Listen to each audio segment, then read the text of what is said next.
Hey everybody, Marcos Villegas here, and I'm going to go ahead and speak to Keith Thurman on the phone right now to talk about his matchup with Danny Garcia. As I get the phone here, we're going to be doing a Skype call with him. As I'm getting email from all these various people. All right, here we go. Just give me an update on really what's been the focus of this camp coming in to this fight with Danny. I mean, to be honest, man, when I reflect on these fights, um, it, it just makes me laugh because my job hasn't changed since I was 7 years old, man. You know, it's boxing. You know, boxing, boxing, boxing, boxing. So, as my original trainer Ben Getty used to say, smart fighters win, dumb fighters lose, man. We're just gonna go in here with a smart game plan. You know, we're gonna test them to the head. We're gonna test them to the body.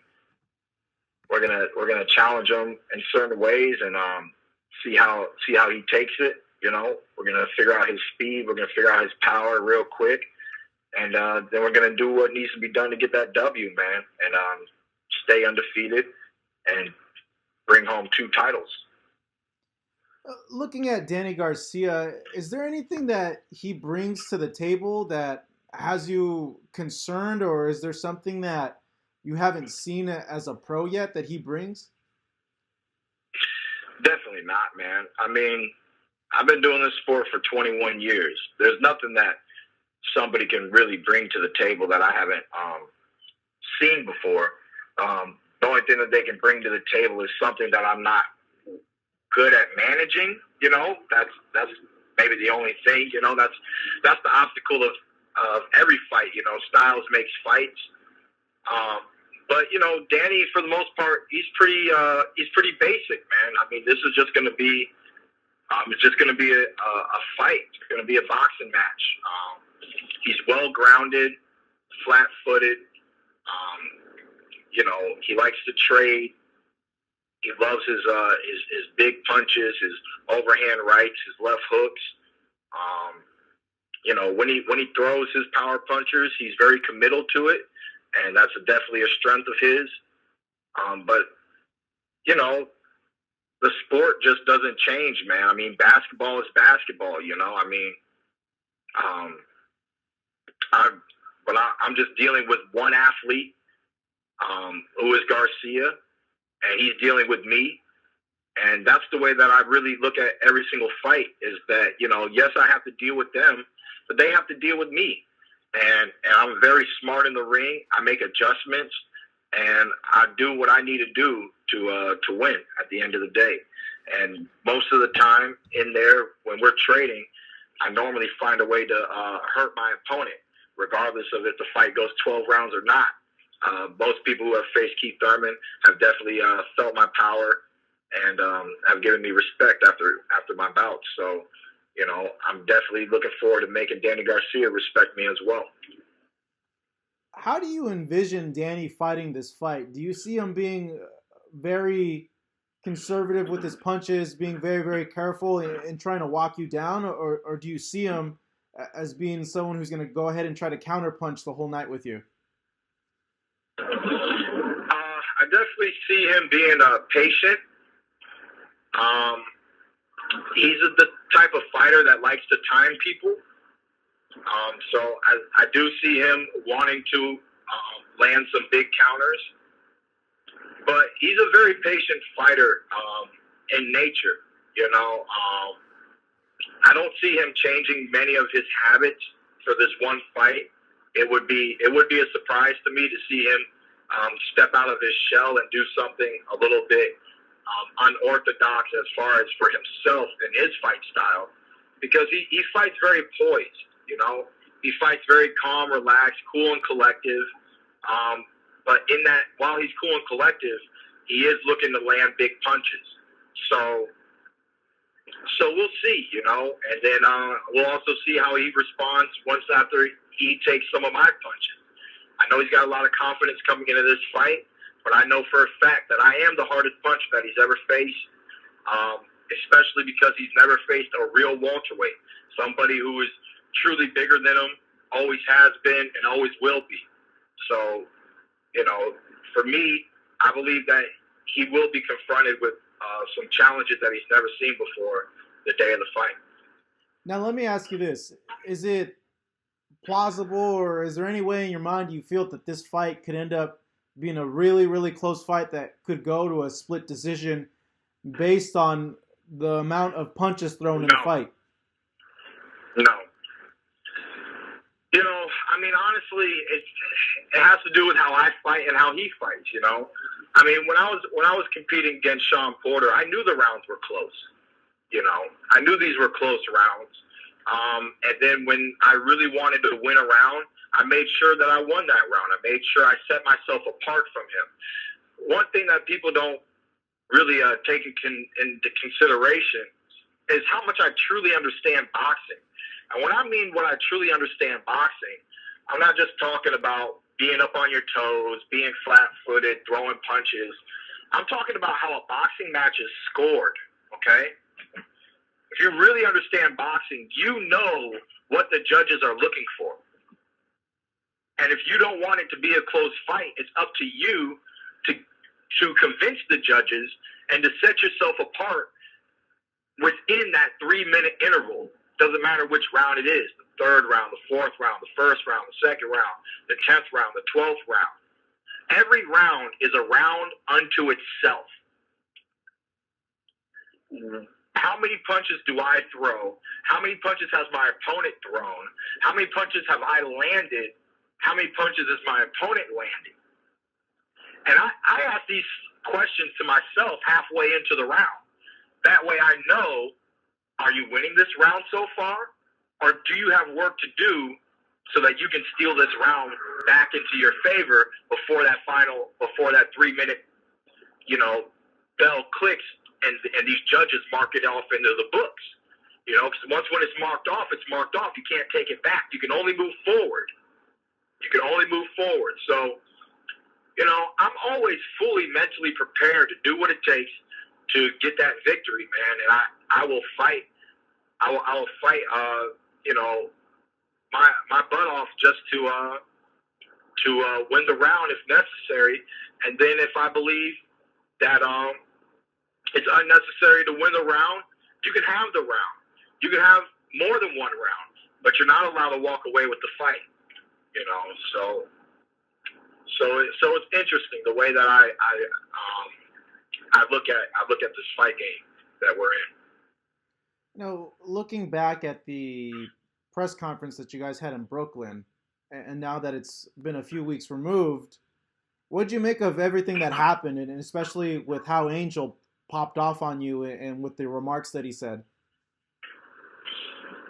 It's whatever. I don't care. It doesn't bother me none. It doesn't affect my daily living. Mm-hmm. You know what I mean? It doesn't affect how I wake up in the morning and how I go to sleep at night. You know what I mean? So it was what it was on that day. It was what it was for that hour.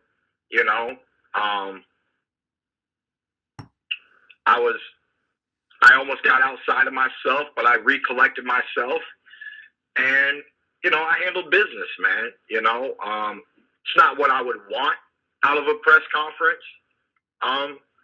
But there's a lot of things that happen in life that one doesn't want, one's not ready for, so it just didn't really bother me, man. You got to let something bother you, it bothered me for a little bit, and then I collected myself. I got back into myself, into my consciousness, and then I handled myself, and I said, let the fool be a fool, man. Don't even sweat it. Let the fool be a fool, And the media ripped him up, A lot of the media and a lot of fight fans and a whole bunch of other people were more disrespected than I was disrespected, And I say that because, you got to understand what he said, and what he said was not valid, using the term nigger, throwing it around here and there. We do that. That's done in the streets all the time, you know. Most of the time amongst people that you feel comfortable using the term with. But outside of that, when somebody wants to bash you or degrade you in that manner, you can't degrade me in that manner, you know. And that's because the basis of the word means ignorant. And to call Keith Thurman ignorant is a false statement. I'm not ignorant. I'm not an ignorant fighter. Dude, I don't act ignorant in the ring, and nor do I act ignorant outside of the ring. So by understanding the definition of the terminology that he used, he never described anything about me. And using that wisdom allowed me to overcome his antics and to just be the man that I am, which is above all that drama. You know, you've always been an athlete that's always been really calm, really cool and collected, and really be able to compose himself.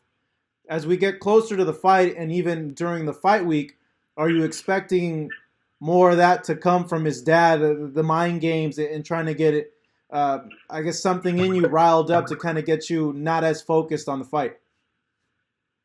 I don't care, man. Honestly, I feel bad for the other people that watch it. You know what I mean? You know, his father is going to piss off my father more than he pisses me off. You know what I'm saying? You know, speaking to me like that, it's going to piss my father off, you know, more than it's going to piss me off. And yeah, man, we got a lot of people, man. I got people in New York and stuff. You know, on fight week, there's going to be some Keith Thurman fans. He might want to watch the way that he talks about me. You know what I mean? Because I can control myself, but I can't control everybody. And there's a lot of people that would love to get into Angel Garcia's face, man. So, you know, it just is what it is, man. I really try not to let it affect me because it has no place in the ring. My workplace is the ring, inside that arena. And the man that I'm conducting business with is Danny Garcia, not his father.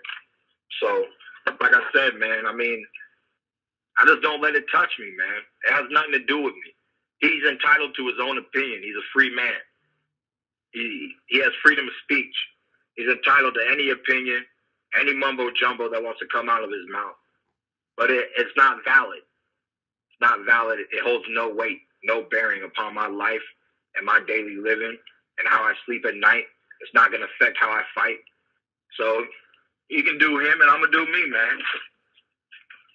Speaking of the ring, the last time fans got to see you was against Sean Porter. It's been some time off. You went in vacationed in various places. How's it been for you getting back into the rhythm of things and with that time off? Because Danny, from his side, is saying, hey, you know, I'm really sharp. I just had a fight, and before that I had another fight.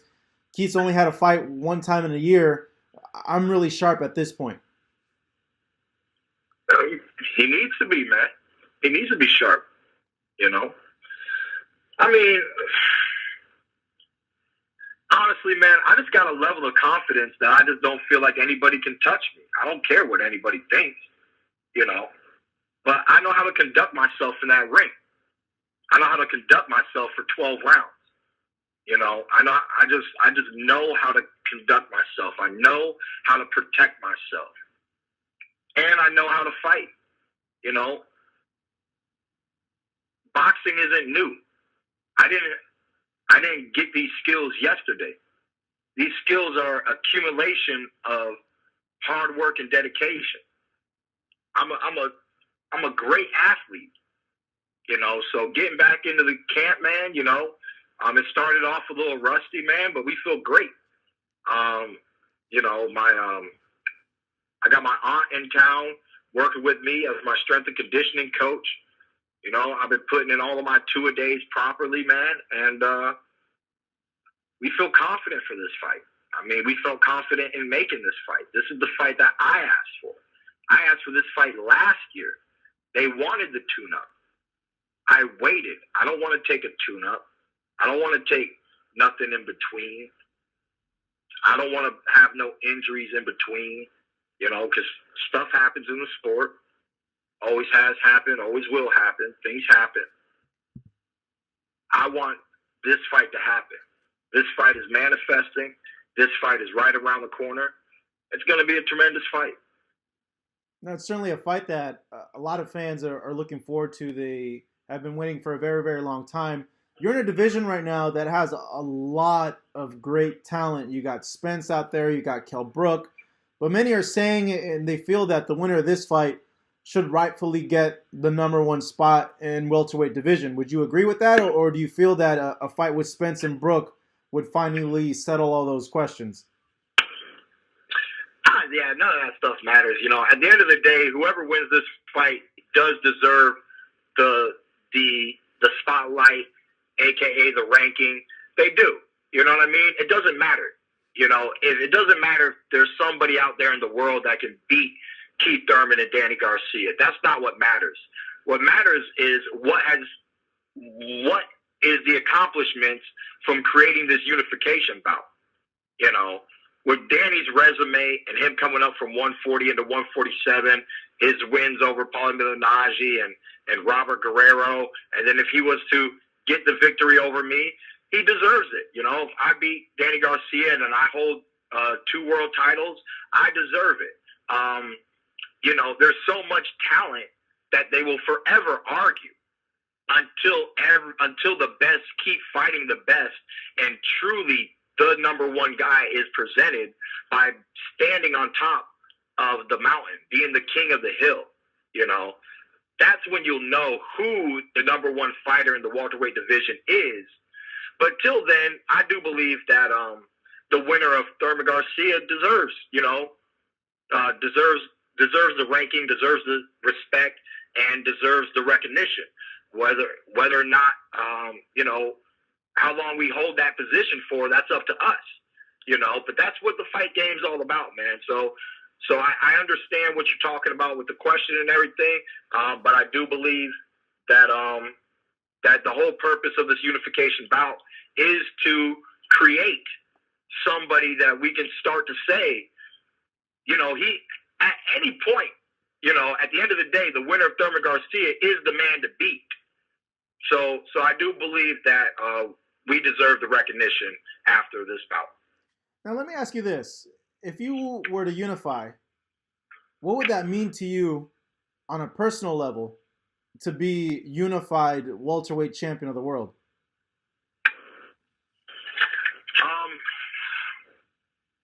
Honestly, for me on a personal level, man, it's just one step closer to making all my dreams come true, which is, you know, being the best fighter in the world, and one step closer to being the undisputed champion of the world, which is my ultimate dream for making boxing history.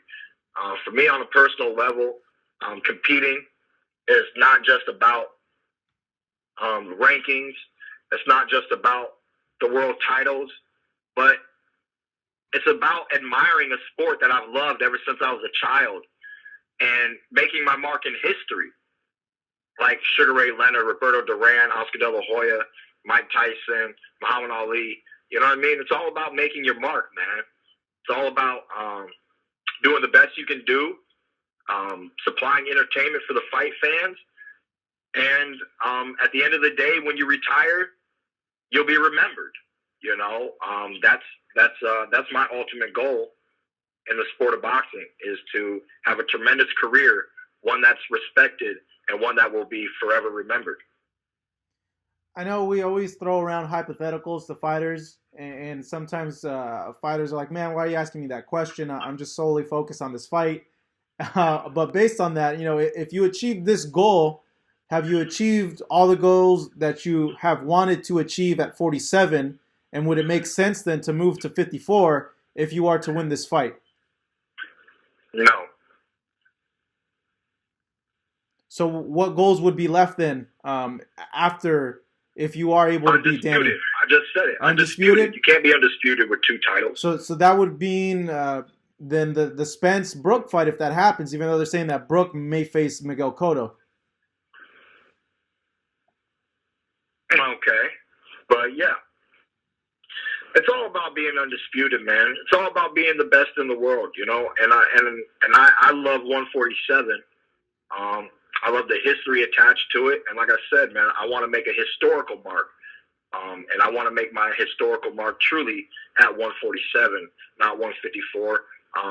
There's not saying that there's not a moment in my boxing career where I won't move up and make some big fights happen in the upper weight class. But at this current time, I believe that, we're firmly committed to 147. Well, one thing about you, Keith, fans always want to see you fight, given your style, and you've never been one to back away from challenges. I know this fight is being looked forward to by a lot of people coming up, and given that your last fight with Sean was one of the fights of the years, I think there's a lot of high expectations on this bout. So thank you so much for the phone call, and I wish you good luck in training camp, and that you come into the fight healthy.